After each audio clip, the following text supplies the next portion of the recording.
how the sibling wound affects my femininity.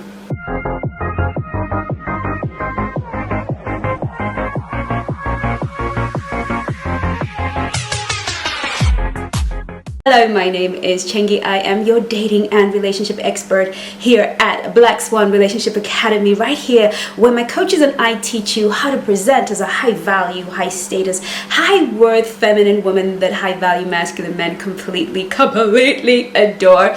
If you love a high value masculine man and you want to get yourself one of those, then you are on the right channel. Today and for the next few weeks, as I feel led and compelled, we're going to be doing a lot of healing work. I might call it the healing class, because in the amount of work and the depth of work and the years that I have been working within this industry and helping women transform their lives and attract the love that they crave and deserve, something always perpetually comes up whenever we try and show up as high value and feminine. Sometimes we have a little bit of a block. There's always something inside of us that makes it difficult to present those standards and those boundaries and to really show up the way we desire to show up, and therefore we struggle to get the love that we actually really desire and the kind of affection that we crave from the men that we are dating. And so it's really important for me to help every single woman in the world, as well as my one-to-one clients. So I'm going to be sharing with you some of the stuff that I work through with my clients, but mainly some of the stuff that is showing up in my practice quite regularly, because obviously if it's coming to me on a private basis, it's definitely out here, and I know that this is some of the stuff that you are working on. And I just want to say something before we even go anywhere near the rest of this video. Trauma is one of the biggest reasons. Trauma is the biggest reason we end up wounded, and woundedness and trauma put us in survival mode. And whenever we are in survival mode as women, we are going to lean into masculine energy. We're going to resort to masculine energy. We're going to resort to masculine principles. So I was just looking at a video, I was looking at some comments under the video that Coach Rena did on Thursday, and she was talking about how to show up on a date in your feminine energy, and there was a whole sort of conversation somewhere in there about, you know, don't be too kind and don't be too smiley and don't be too nice. And basically what the ladies in there didn't understand that they were saying is, oh, that's so nice to be feminine, but don't be feminine all the time, because men will take advantage of you. Okay, people will take advantage of you if you're kind and warm and bubbly and you have a childlike nature. It is in fact not true. People take advantage of you because you have no standards or boundaries. That's why they take advantage of you, not because you're a feminine goddess. So let us not buy into some of these things, because really what we're doing, and in that conversation, what is really showing up is a fear that shows that many women feel safer in their masculine energy, but actually in practice, masculine energy women are probably the most abused women on the planet. They're the ones that feel most unsafe. So today I want to talk about the sibling wound, because maybe for you it was the father wound that I discussed with R.C. Blakes, and the father wound that I discussed with you about how when you're dating a man with a father wound, and we discussed a little bit more with my friend R.C. Blake, so you can really get in touch. And of course, if you really want to deal with your father wound, do go over to rcblakes.com and get yourself on the course and really begin to do the work on that wound. Of course, you're welcome to call myself or any of the coaches in Black Swan Relationship Academy that are well versed, well trained by myself to really be able to handle a lot of the stuff that we will be discussing here today. But sometimes we have thought that trauma just starts from the father, whilst the father is in many ways the resource to life, because as we were taught by R.C. Blakes, the father in heaven is the source, and the father we had on earth was a resource. And really we have seen our earthly father as, you know, a source, but really he was a resource. And when the resource is broken, then everything else breaks. So somebody was saying, what is the most important, father wound or mother wound? It always starts from the father wound. There's always hierarchy and order, but in the end of the day, there is always a place where trauma can seep into our human realities because we're dealing with human beings.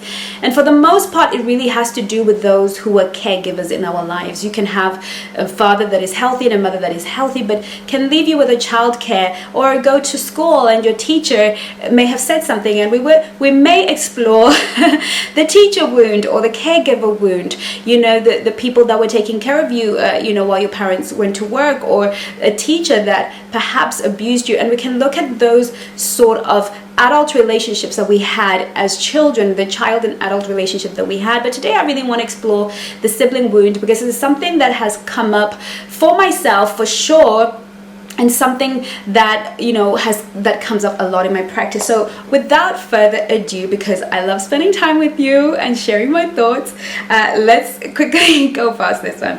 Okay, so let's talk about the jealous sibling. Okay, I'm going to start with a jealous sibling. So I don't know if you are the girl who had a jealous sibling. Perhaps they were jealous of you because you were prettier or smarter, or favored maybe by your parents. They felt like you were the one that, you know, that the parents favored. Maybe you are just the overachiever. Maybe you naturally have gifts and talents. And this is a very difficult wound to really to understand or touch on, because often the child that suffers from the jealousy of another sibling has always been positioned mentally to believe that they were lucky, so they don't feel like they can actually complain. And some of us have a hard time really pointing the finger and holding the right people accountable for the pain, because we can't possibly be wounded because we're the achiever. We're the one that got attention from mom and dad. We are the ones, we can see the plight of our other sibling, our brother or our sister who felt left out. But the resentment that you as a child had to endure from your other siblings, or from, you know, younger siblings or older siblings or siblings aside, we know that Joseph had to endure this kind of sibling trauma. We know that he was loved and cherished by his mother. We know that his father absolutely adored him and gave him the technicolored coat. But we know that the majority of his trauma came from his brothers when they betrayed him and sold him, and when they spoke about him and resented him. And it's not that Joseph didn't know that he was resented, but he actually was really trying to be loved. And so your experience was very much of isolation, not feeling like you belong. And so you may have grown up with this wound of, I don't belong anywhere, and so if I am gonna belong, I have to overachieve, because when I achieve, that is when I'm seen, I'm heard, understood, and known. And if I'm not achieving, then I'm not gonna be heard, seen, and known. And so you have lived in this performance-based mindset, because that is the only way you're accepted, because your siblings isolated you and cast you aside, and you felt and had this lonely experience growing up. And as such, you now lean into your masculine, which is performance based, into doing based, and you don't know how to be in a relationship without doing, because you were never accepted for who you are by your siblings, even though you were very much aware of the favor and the love of your parents. So this again is a wound that once you're able to acknowledge it, we will talk about how we can begin to address it, hopefully at the end of this video if it's not too long. Okay, and then we're going to talk about having a sick and feeble sibling. If you grew up in a family where you had a sibling that was really weak, poorly, very sickly, maybe has a disability, maybe had a mental health condition, had a moment when they were sick, then you are definitely going to have a wound of neglect. You're definitely going to feel neglected, because all of the time and all of the attention and all of the love went to that sick sibling, and you kind of feel guilty for even wanting to be seen, because you know how much your sibling was suffering, you know how much your parents were suffering, and you learned to make yourself invisible. You learned to not matter. You learned to make yourself small and not take up too much space, so that you didn't seem like you were asking too much, and you were loved for it, and your parents really appreciated that you didn't demand or make trouble, and that you were helpful. But they forgot to nurture your spirit. They forgot to nurture you and celebrated you for your ability to lean back and to deny yourself your needs, to deny yourself your wants, to deny yourself the things that you needed, your soul needed to be whole. And so you manifest very much as a nice girl. That if you want to know more about Nice Girl Rehab, you can download the course when it becomes available, and you can go into the SWAN City and just look at all of the challenges and maybe partake and watch all the videos, so you can begin to start the healing work that is required, or just book a call with a coach. But you have become the nice girl, the one who is wantless and needless, the one that makes herself small and doesn't take up space because you always had to. And even though now you are older and more mature, you now feel like you still can't ask, because you're so conditioned to always giving up your needs, your desires, that you're so conditioned to not ever feel like, okay, you might be sick. You know, when you're in a relationship with a man, you're like, you put his needs before yours. Okay, you might be busy. Yes, you might have other priorities. You might have children and they might be important to you. But I have needs too. And you are the girl who will always consider his needs, because you were raised in a family where you were not important. You knew you were loved, but your needs were not met. Your needs to be seen and to be heard. And so you are the girl that receded back into yourself, because you didn't want to seem, you felt guilty almost for being seen and also being heard. And I know that is somebody out there for sure who has that sibling wound. And some of you had violent and abusive siblings. This is very, very common, because for the most part, if you are a parent child, that is, your parents gave you or your caregivers gave you the heavy lifting when it comes to looking after maybe your siblings. This usually happens for the older child. You know, and you were not capable. You could be the one that actually afflicted the trauma, in which case you really do need to repair your relationships with your younger siblings or your dependent siblings. And I am very much guilty of this. You know, my younger sister, my mom had 7 children, and she pretty much ran the protocol of the older one looks after the younger one, which is really quite good and quite handy. It teaches you responsibility and etc. But really, we have to understand that a 9-year-old or a 7-year-old or a 10-year-old cannot possibly be a parent. They don't have the skills. So especially if you're raised in an African family like mine, where being beaten was sort of standard issue, then of course you're gonna model the bad side of parenting. You're going to model what you think is the bad side of parenting. And so, you know, it was really painful for me when I realized that my mom would sort of force me to take my sister to play with my friends. She would force me to take your sister. You know, everything I did, I had to take my sister, and she was like 3 or 4, you know, and I was like 7 and 8, and I wanted to have a good time, you know. And so it meant that I couldn't have fun with my friends. And so I didn't even realize it, but my sister tells me how abusive I was to her, and how I would sort of leave her sitting in her room by herself for hours while I was playing with my friends. And I was mortified. And I feel that even though I am 44, I still feel this need to look after her, to make up for the pain. I love my sister, I adore her, and you know, I've always had this feeling that I am parenting her. I have this mommy sister towards her, and always carry this inner sense of guilt to make sure that, you know, I make up for it. But I also know that she also had trauma wounds from the way that I treated her, because I was her big sister. I was mom, and I neglected her, and I didn't care for her. And so we can carry these wounds, and it doesn't mean that our sibling is necessarily narcissistic or psychopathic. It just means that they were ill-equipped, like myself, to mother us. And some of us were not raised by our parents, we were raised by our siblings who just didn't have the skill set. And so we spend a lot of our lives fighting and angry because we were made to feel powerless.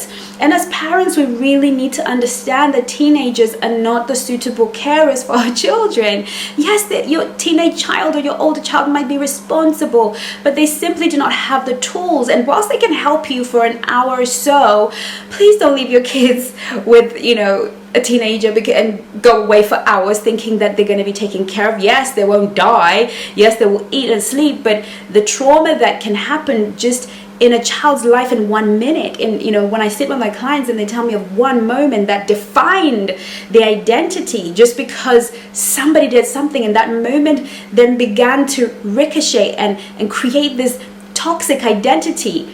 Right? So we need to be careful about the people that we leave our children with, and we need to make sure that they're not only capable, but they're competent.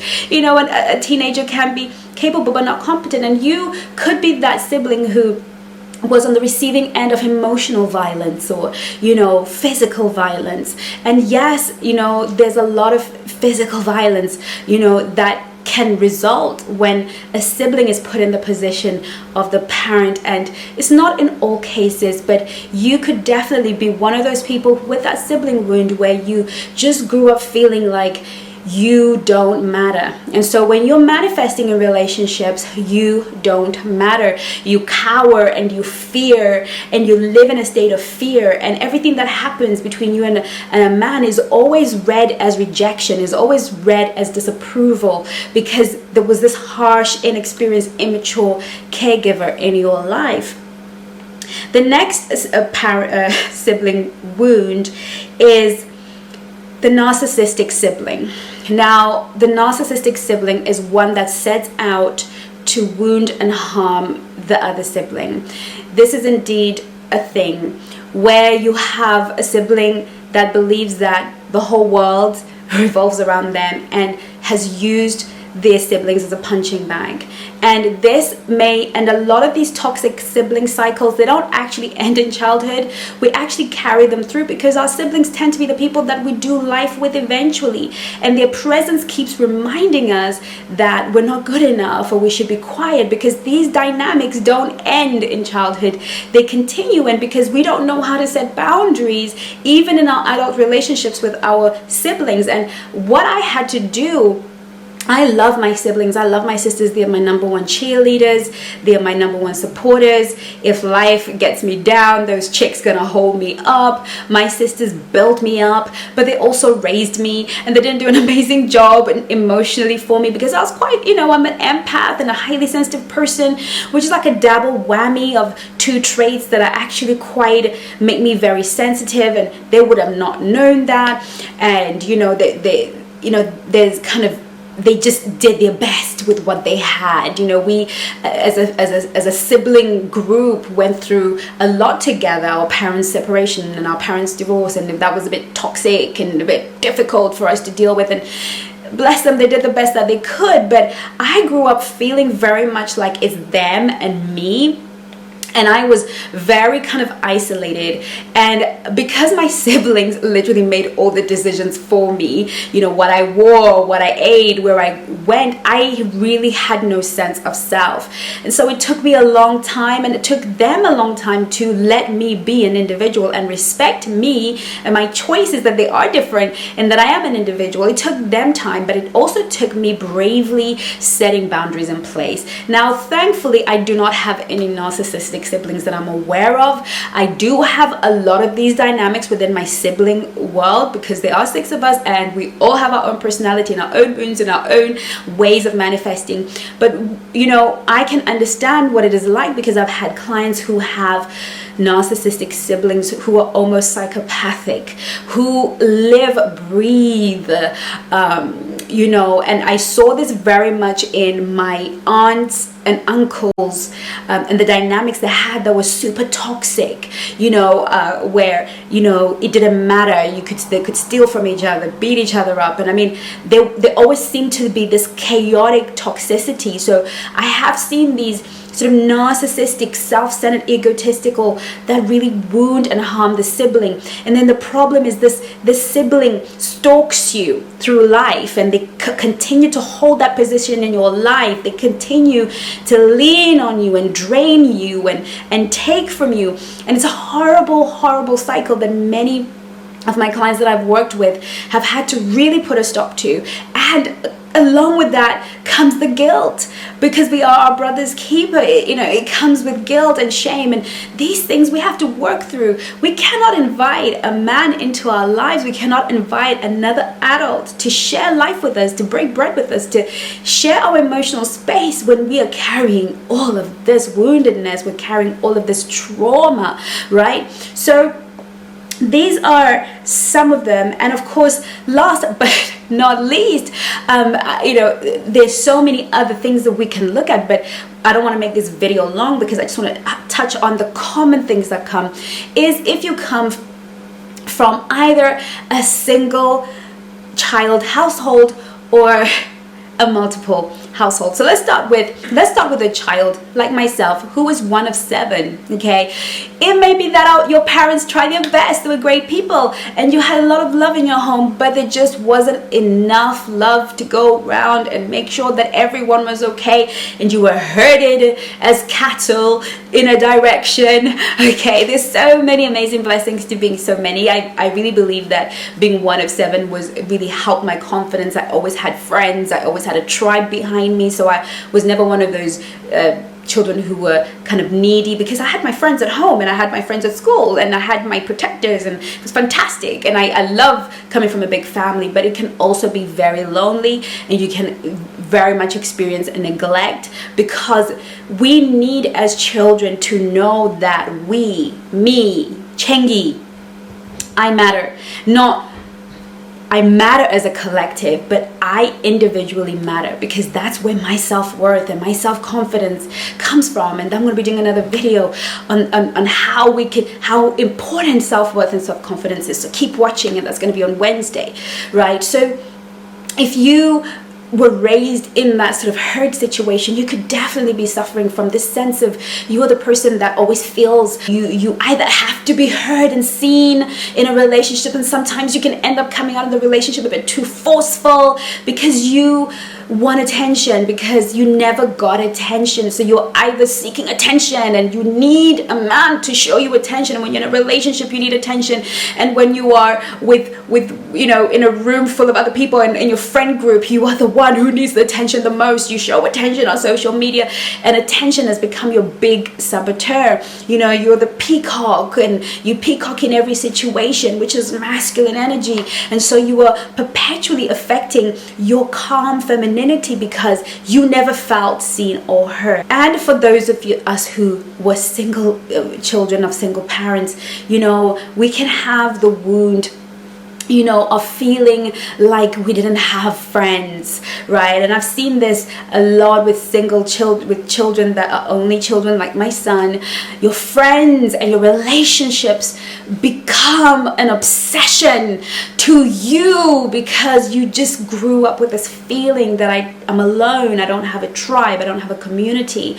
And I find that becomes a massive trap in your relationships, because you overburden the man with needing to be your tribe, with needing, you burden your friendships, you burden your community with this need, or you cling on so much to bad and toxic relationships because you don't want to be alone.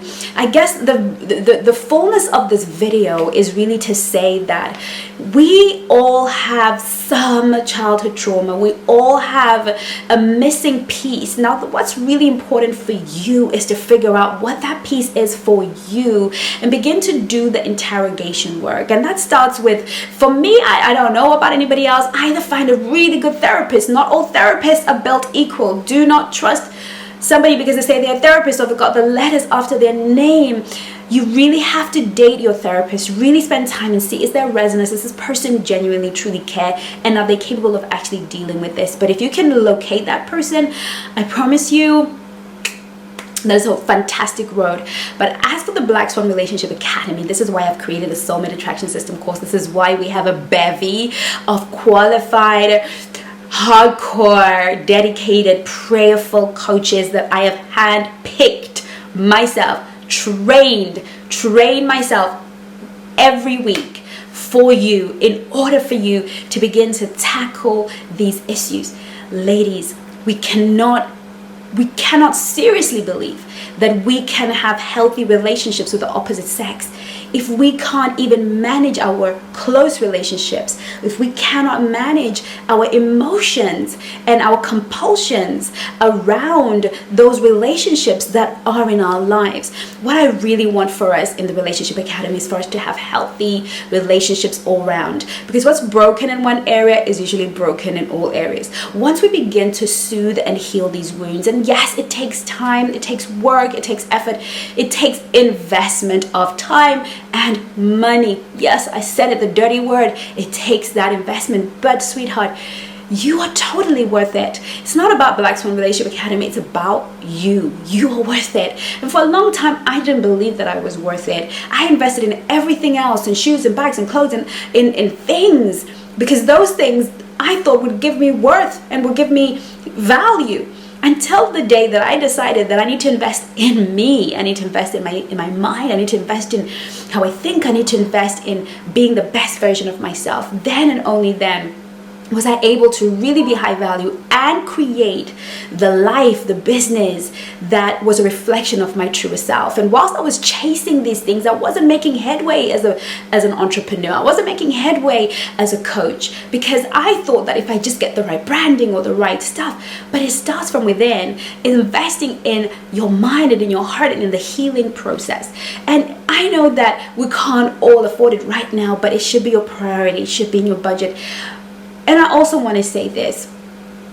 It's here on this channel for you for free. Work through, just watch the videos, work through, go to the academy, download the emotional mastery class, go to the academy, do every single course in the academy, because I promise you, you will get there, because I've got you, the team have got you, and I am looking forward to seeing you on my next video. In the meantime, take care of you. Love you lots. Bye.